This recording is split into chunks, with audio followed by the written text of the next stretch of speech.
Thinking of, there's a quote from Marshall McLuhan, the Canadian philosopher of the media, something to the effect of, uh, first we shape our technologies, and then our technologies shape us. Mhm. And so, there's this continual reciprocal causal interaction between our tools and the way we think, the way we feel, the way we act. There's this reciprocal interaction between our technologies on the one hand and the way we think about, um, you know, reality at large, how we think about um, how to best proceed in achieving a certain goal. These are all shaped by the technologies at our disposal. And so, we rewind in history back to ancient Greece, they were, for transmitting knowledge, for instance, they were limited to the papyrus scroll, right? And was probably a long, laborious process to copy down abstract ideas onto these scrolls and then to read them and to study them and to transmit them from person to person through the generations. Then in like the Middle Ages, we had Gutenberg who came around, and he invented the printing press. And suddenly, we could mass produce knowledge at a quicker rate, and we could, I guess, that probably sped up knowledge acquisition and facilitated learning a lot more than it did with the papyrus scroll, given how cumbersome that must have been to have learned that way through reading these papyrus scrolls. Imagine like lugging these huge papyrus scrolls around, trying to like, read the fine print and roll these things out and put them away. And, I definitely be deterred from learning in those technological conditions. But then so after the Gutenberg press came along the electronic media, the internet, and now we can basically transmit information nearly at an instant, and it's kind of fascinating time period we're living in, frankly, because, the ability to acquire knowledge just seems to be accelerating. And, this is shaping the way we perceive the world. This is shaping the way we think about the world. This is shaping the way we act in the world. And so I think your point is spot on in that sense. And I think just to further elucidate and elaborate on this, I think that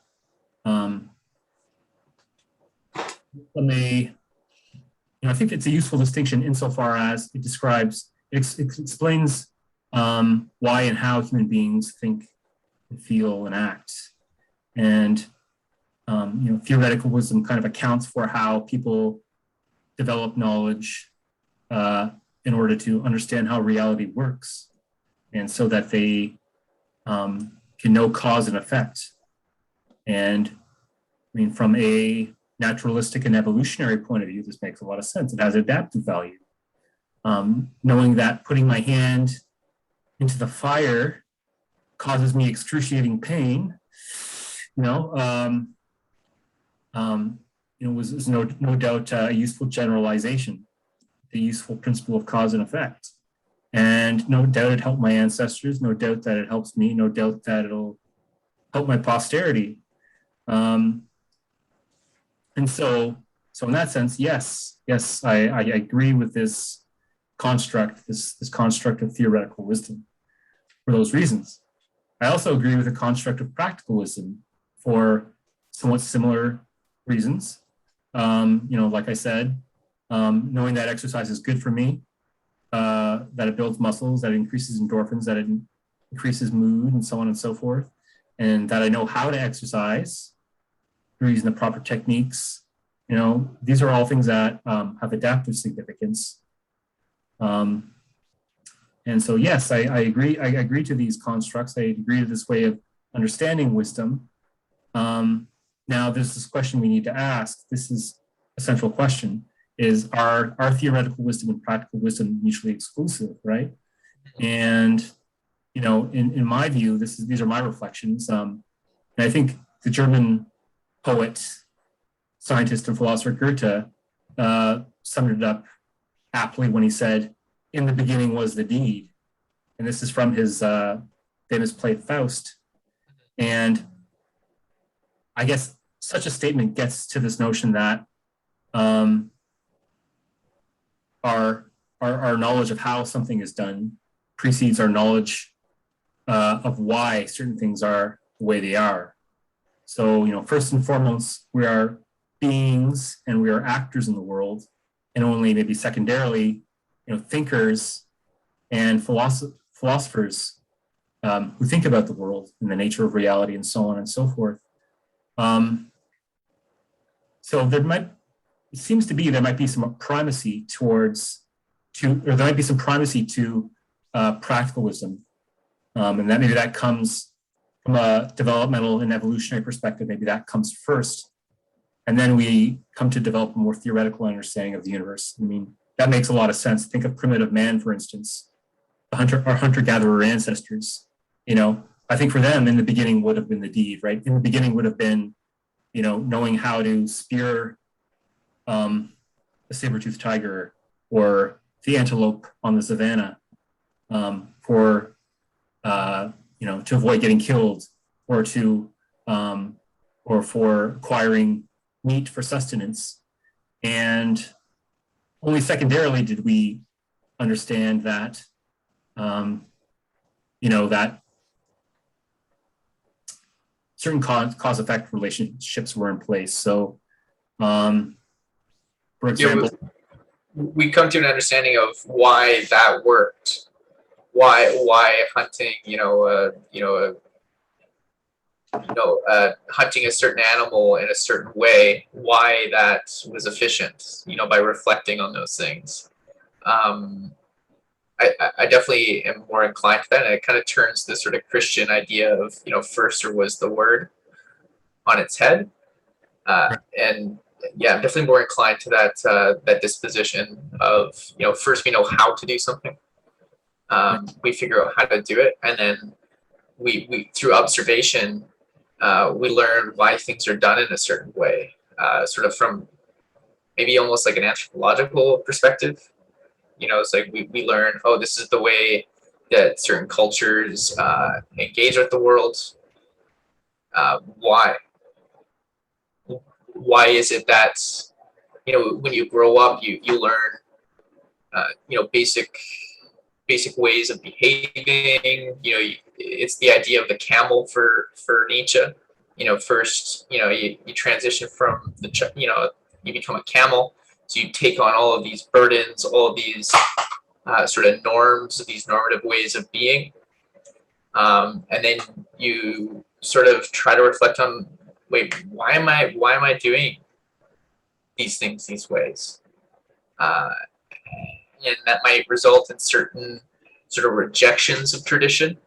If you can't come up with a particular explanation or justification as to why you're doing things the way that you're doing them.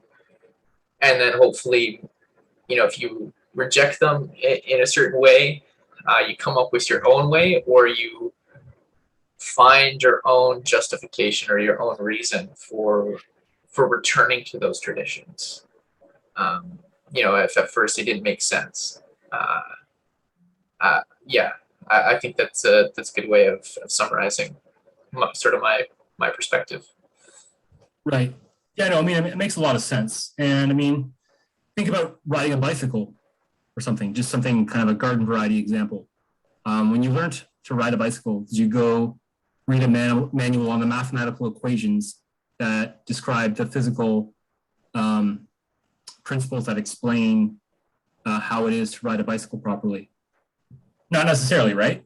I mean, you in the beginning was the deed. So you get on the bike, and you might be kind of haphazard at first. You get on there and you try to find your balance, and maybe you need training wheels to begin with. So you put on some training wheels and you start pedaling around the neighborhood, and you develop some comfortability in riding a bike and a sense of balance. And that develops, and you cultivate more practical wisdom in that sense, more phronesis, more techne, if we want to get more specifically, right? And from there, that's the foundation upon which more sophisticated bicycle riding skills are built upon. And so, now maybe I can remove the training wheels and I can get on my bike and find that equilibrium and start pedaling without the need for assistance for longer durations till it gets to the point where I can competently ride my bike without the training wheels. And all of this is just proceeding from action, from kind of a tactile understanding of the mechanics of all of this. That can only be learned experientially through our experience, empirically, not necessarily rationally or theoretically.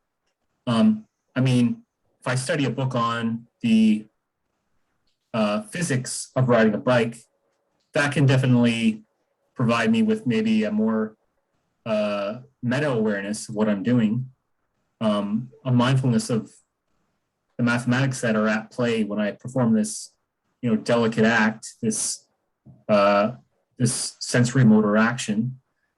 But in no way am I kind of consulting my physics textbook while I'm on the bike, trying to navigate around the neighborhood, right? Yeah, I think that to get at the heart of sort of the stereotype with the philosopher, it kind of turns it on its head a little bit, which is kind of nice. Which is, the stereotype philosopher is, you spend forever thinking about something before you do anything. I think you brought up the idea of changing a light bulb.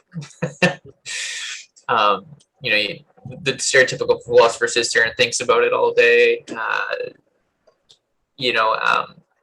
think that that's the best way to do things. But I think I said earlier in some of our preliminary conversations with each other, just sort of our correspondence, that sometimes the most rational way to do something is to just do it, even if it's not the most efficient way, because sitting there and thinking about it all day to find the most efficient, the fastest way to do something, that ends up being less efficient because you've spent the time thinking about it for so long. It's more effective just to act. And this comes with, there's a saying in the trades, I'm not sure if you're aware, you're a landscaper. I think it gets to the heart of this idea that, it's better to ask for forgiveness than permission. Instead of sitting there thinking like, oh, well, I gotta make sure it's the right way to do something or whatever. Sometimes it's best, instead of waiting, just to do it. And if it's not, if there's a better way of doing it in the future and your boss or your superior wants it done a different way, that's fine. You can do it in the future. But the best way in that moment, without having to ask for permission or, having to consult, is just to do it. And later on will come a theory and an understanding of how to do it better in the future.